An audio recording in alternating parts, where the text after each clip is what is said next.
ഭയം അത് പലപ്പോഴും കണ്ണുകൾക്ക് മുമ്പിലുള്ള ഒന്നായിരിക്കില്ല.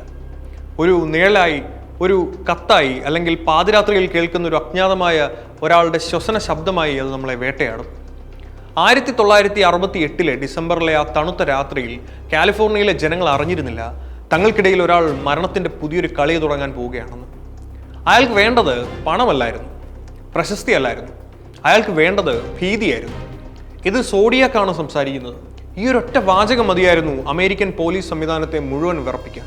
ഒരു കൊലപാതകി സ്വന്തം ഇരകളെ കൊല്ലുക മാത്രമല്ല, ആ കൊലപാതകങ്ങളുടെ ഓരോ വിവരവും പത്രങ്ങൾക്കും പോലീസിനും അയച്ചു കൊടുക്കുകയും ചെയ്യുന്ന അവസ്ഥയെക്കുറിച്ചൊന്ന് ചിന്തിച്ചു നോക്കൂ. അതൊരു കളി പോലെയായിരുന്നു. അയാൾ തരുന്ന കോഡുകൾ നിങ്ങൾ അഴിച്ചെടുത്താൽ നിങ്ങൾക്ക് അയാളെ പിടിക്കാം.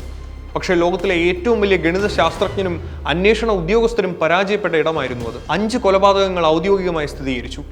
എന്നാൽ തൻ്റെ കത്തുകളിലൂടെ അയാൾ അവകാശപ്പെട്ടത് 37 ജീവനുകളാണ്. അയാൾ അയച്ച 4 സങ്കീർണമായ കോഡുകളിൽ ചിലത് അഴിച്ചെടുക്കാൻ ലോകത്തിന് കാത്തിരിക്കേണ്ടി വന്നത് നൂറ്റാണ്ടാണ്. ആരാണ് സോഡിയാക്? അയാളൊരു സാധാരണ മനുഷ്യനായിരുന്നു, അതോ നിയമത്തെ വെല്ലുവിളിച്ച ഒരു ജീനിയസ് ആയിരുന്നു? ലക്ഷക്കണക്കിന് പേജ് വരുന്ന ഫയലുകൾ, ആയിരക്കണക്കിന് സംശയിക്കപ്പെട്ടവർ, പതിറ്റാണ്ടുകൾ നീണ്ട അന്വേഷണം. എന്നിട്ടും ഇന്നും ഈ കേസ് ഒരു പുകമറയ്ക്കുള്ളിലാണ്. ഇന്ന് നമ്മൾ സംസാരിക്കുന്നത് ഒരു കൊലപാതകയെക്കുറിച്ചല്ല, ലോകത്തിലെ ഏറ്റവും വലിയ അൺസോൾവ്ഡ് ക്രൈം മിസ്റ്ററിയെക്കുറിച്ചാണ്. കാലിഫോർണിയയെ വിറപ്പിച്ച, ഇന്നും ഉത്തരം കിട്ടാത്ത ആ ചോദ്യത്തിന്റെ പിന്നാലെ നമുക്കൊന്ന് പോകാം. Welcome to the curious case. Welcome to the curious case of Zodiac killer. 1968 December 20 കാലിഫോർണിയയിലെ ബെനീഷ്യ എന്ന കൊച്ചു നഗരം ക്രിസ്മസ് ആഘോഷങ്ങളുടെ ഒരുക്കത്തിലായിരുന്നു. നഗരത്തിന് പുറത്തുള്ള ലേക്ക് ഹെർമൻ റോഡ് തികച്ചും വിജനമാണ്. അവിടെയാണ് 17 വയസ്സുകാരനായ ഡേവിഡ് ഫാരഡും 16 വയസ്സുകാരനായ ബെറ്റി ലൂ ജെന്നിങ്ങും തങ്ങളുടെ ആദ്യത്തെ ഡേറ്റിങ്ങിനായി ഒത്തുകൂടിയത്. രാത്രി ഏകദേശം 11 മണി. ആ റോഡിലൂടെ കടന്നുപോയ മറ്റൊരു കാർ ഇവർക്ക് തൊട്ടടുത്ത് വന്നു നിന്നു. കൊലയാളി പുറത്തിറങ്ങി. യാതൊരു പ്രകോപനവുമില്ലാതെ അയാൾ ആദ്യം വെടിവെച്ചത് കാറിന്റെ വിൻഡോ ഗ്ലാസുകളിലേക്കായിരുന്നു. ഭയന്നുപോയ ഡേവിഡും ബെറ്റിയും കാറിൽ നിന്ന് പുറത്തിറങ്ങി ഓടാൻ ശ്രമിച്ചു. പക്ഷേ ആ ക്രൂരൻ അവർക്ക് ഒരവസരം പോലും നൽകിയില്ല.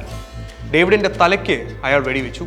ജീവനായി നിലവിളിച്ചുകൊണ്ട് ഓടിയ ബെറ്റിയുടെ പുറകിൽ 5 തവണയാണ് അയാൾ നിറയൊഴിച്ചത്. വെറും 28 അടി മാത്രം അകലെ ആ പെൺകുട്ടി വീണു മരിച്ചു. യാതൊരു തെളിവും അവശേഷിപ്പിക്കാത്ത ആ ഇരുട്ടിലേക്ക് അയാൾ തൻ്റെ കാറിൽ മറഞ്ഞു. പോലീസ് എത്തുമ്പോൾ അവിടെ കണ്ടത് ഭീകരമായ ഒരു കാഴ്ചയായിരുന്നു. മോഷണമല്ലായിരുന്നു അയാളുടെ ലക്ഷ്യം, അത് വ്യക്തമായിരുന്നു. കാരണം കുട്ടിയുടെ പണമോ മറ്റു സാധനങ്ങളോ നഷ്ടപ്പെട്ടിരുന്നില്ല. ഇതൊരു പകപോക്കലാണോ അതോ മറ്റെന്തെങ്കിലും മാനസിക വൈകല്യമാണോ എന്ന് പോലീസ് കുഴങ്ങി. എന്നാൽ അന്വേഷണം വഴിമുട്ടി നിൽക്കുമ്പോഴാണ് 6 മാസങ്ങൾക്ക് ശേഷം രണ്ടാമത്തെ ആക്രമണം നടക്കുന്നത്. 1969 ജൂലൈ 4 അമേരിക്കയുടെ സ്വാതന്ത്ര്യദിനം. എല്ലാവരും ആഘോഷത്തിലായിരിക്കുമ്പോൾ ബ്ലൂ റോക്ക് സ്പ്രിങ്സ് എന്ന സ്ഥലത്ത് കാറിലിരിക്കുകയെന്ന ഡാർലിൻ ഫെറിൻ, മൈക്കിൾ മാഗോ എന്നിവർക്ക് നേരെ വീണ്ടും ആക്രമണം ഉണ്ടായി. ഒരു കാറിനടുത്തേക്ക് ഫ്ലാഷ് ലൈറ്റുമായി വന്ന ഒരു അപരിചിതൻ അവർക്ക് നേരെ തുരുതുരാ വെടിയുതിർത്തു. ഡാർലിൻ മരണത്തിന് കീഴടങ്ങി. എന്നാൽ കഴുത്തിനും കാലിനും വെടിയേറ്റ മൈക്കിൾ അത്ഭുതകരമായി രക്ഷപ്പെട്ടു. ആക്രമണം കഴിഞ്ഞ് കൃത്യം 40 മിനിറ്റ് ആയപ്പോൾ വാലിജോ പോലീസ് സ്റ്റേഷനിലെ ഫോൺ ബെല്ലടിച്ചു. എനിക്കൊരു ഇരട്ട കൊലപാതകത്തെക്കുറിച്ച് റിപ്പോർട്ട് ചെയ്യണം. നിങ്ങൾ 1 മൈൽ കിഴക്കോട്ട് പോയാൽ അവരെ കാണാം. പിന്നെ കഴിഞ്ഞ വർഷം നടന്ന ആ കൊലപാതകവും ചെയ്തത് ഞാനാണ്. തികച്ചും ശാന്തമായ, യാതൊരു ഭയവുമില്ലാത്തൊരു ശബ്ദം. പോലീസിനെ വെല്ലുവിളിച്ചുകൊണ്ട് അയാൾ തൻ്റെ സാന്നിധ്യം അറിയിക്കുകയായിരുന്നു. വെറുമൊരു കൊലയാളി എന്നതിലുപരി ലോകം ഭയക്കുന്ന ഒരു പരമ്പര കൊലയാളി, അതായത് ഒരു സൈക്കോ കില്ലറുടെ ഉദയമായിരുന്നു അത്. 1969 ഓഗസ്റ്റ് 1 സാൻ ഫ്രാൻസിസ്കോയിലെ ഒരു 3 പ്രമുഖ പത്രങ്ങളായ San Francisco Chronicle, San Francisco Examiner, Vallejo Times, Herald എന്നിവയുടെ ഓഫീസുകളിലേക്ക് ഒരേ ദിവസം ഒരേപോലെയുള്ള 3 കത്തുകൾ ലഭിച്ചു. ആ കത്തുകൾ വെറുമൊരു ഭീഷണിയായിരുന്നില്ല, മറിച്ച് പോലീസിനെ മുട്ടുകുത്തിക്കാനുള്ളൊരു കുറ്റവാളിയുടെ ബുദ്ധിപരമായ നീക്കമായിരുന്നു. ഓരോ കത്തിലും 3 കൊലപാതകങ്ങളെക്കുറിച്ചുള്ള പോലീസും കൊലയാളിക്കും മാത്രം അറിയാവുന്ന അതീവ രഹസ്യമായ വിവരങ്ങൾ ഉണ്ടായിരുന്നു. എന്നാൽ ലോകത്തെ ഞെട്ടിച്ചത് കത്തിനോടൊപ്പം അയച്ച വിചിത്രമായ ചിഹ്നങ്ങൾ നിറഞ്ഞൊരു കടലാസ് കഷ്ണമാണ്. ഇത് 408 പ്രതീകങ്ങൾ അടങ്ങിയ ഒരു സങ്കീർണമായ കോഡായിരുന്നു. ഇതിനെ പിന്നീട് 408 സൈഫർ എന്ന് വിളിച്ചു. ഈ സൈഫർ നിങ്ങളുടെ പത്രത്തിൻ്റെ 1-ാം പേജിൽ പ്രസിദ്ധീകരിക്കണം. അതിൽ എൻ്റെ പേരും വിലാസവും ഒളിഞ്ഞിരിപ്പുണ്ട്. ഓഗസ്റ്റ് 1 വെള്ളിയാഴ്ച ഉച്ചയ്ക്ക് മുൻപായി ഇത് പ്രസിദ്ധീകരിച്ചില്ലെങ്കിൽ ആ വാരാന്ത്യത്തിൽ ഞാൻ നഗരത്തിൽ രക്തപ്പുഴ ഒഴുക്കും. രാത്രിയിൽ ചുറ്റിക്കുറങ്ങുന്ന 12 പേരെ ഞാൻ കൊല്ലും. സാൻ ഫ്രാൻസിസ്കോ നഗരം ഭയത്തിൻ്റെ നിഴലിലായി.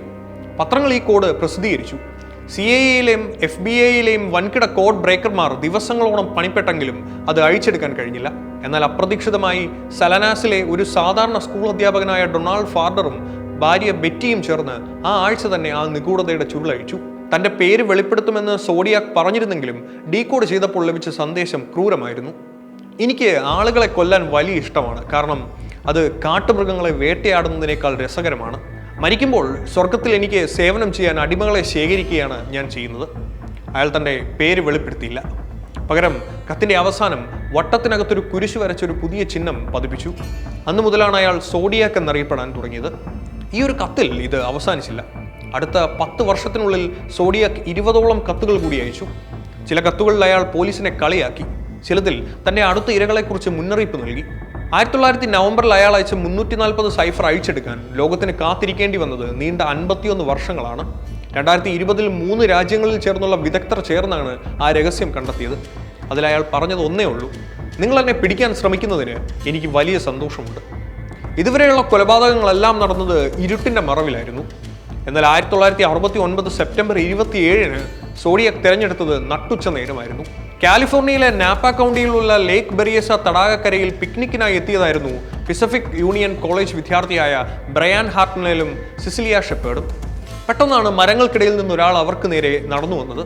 അയാളുടെ വേഷം കണ്ട സിസിലിയ ഞെട്ടിപ്പോയി. ഏകദേശം 6 അടി ഉയരമുള്ള ആ മനുഷ്യൻ ഒരു കറുത്ത വേഷമായിരുന്നു ധരിച്ചിരുന്നത്. തലയിലൊരു വിചിത്രമായ ഹുഡ് ഉണ്ടായിരുന്നു. അതിൽ കണ്ണിന്റെ ഭാഗം മാത്രം മുറിച്ചു മാറ്റിയിരിക്കുന്നു. ഏറ്റവും ഭയാനകമായ കാര്യം, അയാളുടെ നെഞ്ചിൽ വെളുത്ത നിറത്തിൽ സോഡിയാക് ചിഹ്നം, അതായത് ഒരു കുരിശടയാളം തുന്നിച്ചേർത്തിരിക്കുന്നു. പേടിക്കണ്ട, എനിക്ക് നിങ്ങളുടെ പണമോ കാറോ വേണ്ട. ഞാൻ മോണ്ടാനയിലെ ഒരു ജയിലിൽ നിന്ന് രക്ഷപ്പെട്ട ആളാണ്. എനിക്ക് മെക്സിക്കോയിലേക്ക് പോകാൻ കുറച്ച് പണം വേണം. അതൊരു കള്ളമായിരുന്നു. ഇരകളെ ഭയപ്പെടുത്താതെ കീഴ്പ്പെടുത്താനുള്ള അയാളുടെ തന്ത്രം. അയാൾ സിസിലിയെ കൊണ്ട് ബ്രയാനെ കെട്ടിച്ചു. പിന്നീട് സിസിലിയെയും അയാൾ കെട്ടിയിട്ടു. പെട്ടെന്ന് കയ്യിലുണ്ടായിരുന്ന തോക്ക് മാറ്റി അയാൾ ഒരു നീളൻ കത്തി പുറത്തെടുത്തു. യാതൊരു പ്രകോപനവുമില്ലാതെ അയാൾ അവരെ ക്രൂരമായി കുത്താൻ തുടങ്ങി. ബ്രയാനെ 6 തവണയും സിസിലിയെ 10 തവണയും അയാൾ കുത്തി പരിക്കേൽപ്പിച്ചു. അവർ മരിച്ചെന്ന് കരുതി അയാൾ പതുക്കെ അവിടെ നിന്ന് നടന്നു നീങ്ങി. പക്ഷേ പോകുന്നതിന് മുമ്പ് അയാൾ ഒരു കാര്യം കൂടി ചെയ്തു. ബ്രയാന്റെ കാറിന്റെ വാതിക്കൽ അയാൾ തന്റെ ലോഗോ വരച്ചു. അതിന് താഴെ ഇതുവരെ നടത്തിയ കൊലപാതകങ്ങളുടെ തീയതികളും സമയവും കൃത്യമായി അദ്ദേഹം രേഖപ്പെടുത്തി. September 27, 69, 6:30 by knife. ഇതായിരുന്നു അയാളുടെ അവസാനത്തെ കുറിപ്പ്. അതിക്രൂരമായ ഈ ആക്രമണത്തിന് ശേഷവും ബ്രയാൻ ഹാർട്ട്നെൽ അത്ഭുതകരമായി രക്ഷപ്പെട്ടു. അദ്ദേഹത്തിലൂടെയാണ് സോഡിയാക് ധരിച്ചിരുന്ന വിചിത്രമായ വസ്ത്രത്തെക്കുറിച്ചും അയാളുടെ സംസാര രീതിയെക്കുറിച്ചും ലോകം അറിഞ്ഞത്. എന്നാൽ സിസിലിയ 2 ദിവസത്തിന് ശേഷം ആശുപത്രിയിൽ വെച്ച് മരണത്തിന് കീഴടങ്ങി. പകൽ വെളിച്ചത്തിൽ പോലും തനിക്ക് ആരെയും വേട്ടയാടാമെന്ന സോഡിയാക്കിന്റെ പരസ്യമായ പ്രഖ്യാപനമായിരുന്നു ലേക്ക് ബെറിയേസ. ഇതുവരെ സോഡിയാക് തിരഞ്ഞെടുത്തത് വിജനമായ കവലകളും തടാകക്കരകളുമായിരുന്നു. എന്നാൽ 1969 ഒക്ടോബർ 11 അയാൾ തന്റെ താവളം മാറ്റി. സാൻ ഫ്രാൻസിസ്കോ നഗരത്തിന്റെ ഹൃദയത്തിലേക്ക് അയാൾ കടന്നു വന്നു. രാത്രി ഏകദേശം 9:45 പോൾ സെയിന്റ് എന്ന 29 വയസ്സുകാരനായ ടാക്സി ഡ്രൈവർ തന്റെ അവസാന ഓട്ടം വിളിച്ചു കയറ്റി. പ്രസിഡിയോ ഹൈറ്റേഴ്സ് എന്ന ശാന്തമായ ആഡംബര മേഖലയിലേക്കായിരുന്നു ആ യാത്ര. വാഷിംഗ്ടൺ ആൻഡ് ചെറി സ്ട്രീറ്റുകളുടെ കോണിൽ കാർ നിർത്തിയപ്പോൾ പാസഞ്ചർ സീറ്റിലിരുന്ന അജ്ഞാതൻ പോൾ സെയിന്റിന്റെ തലയ്ക്ക് പിന്നിൽ വെടിയുതിർത്തു. പോൾ സംഭവ സ്ഥലത്ത് തന്നെ മരിച്ചു. എന്നാൽ അവിടെ വെച്ച് സോഡിയാക് ഒരു വലിയ പിശക് വരുത്തി. അയാൾ ചെയ്ത ക്രൂരത ജനലിലൂടെ 3 കൗമാരക്കാർ കണ്ടു നിൽക്കുകയായിരുന്നു. അവർ ഉടൻ തന്നെ പോലീസിനെ വിവരമറിയിച്ചു. അന്വേഷണം നടന്നുകൊണ്ടിരിക്കെ 2 പോലീസ് ഉദ്യോഗസ്ഥർ ആ തെരുവിലൂടെ നടന്നു പോകുന്ന ഒരു വെള്ളക്കാരനെ കണ്ടു.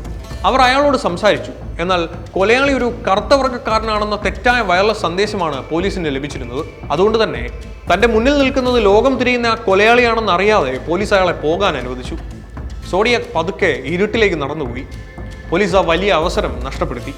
ദിവസങ്ങൾക്ക് ശേഷം സാൻ ഫ്രാൻസിസ്കോ ക്രോണിക്കിൾ പത്രത്തിൽ ഒരു കത്ത് ലഭിച്ചു. അതിൽ പോൾ സെയിന്റെ രക്തം പുരണ്ട ഷർട്ടിന്റെ ഒരു കഷ്ണമുണ്ടായിരുന്നു. താൻ തന്നെയാണ് ഈ കൊലപാതകം ചെയ്തതെന്ന് തെളിയിക്കാൻ അയാൾ അയച്ച ട്രോഫിയായിരുന്നു അത്.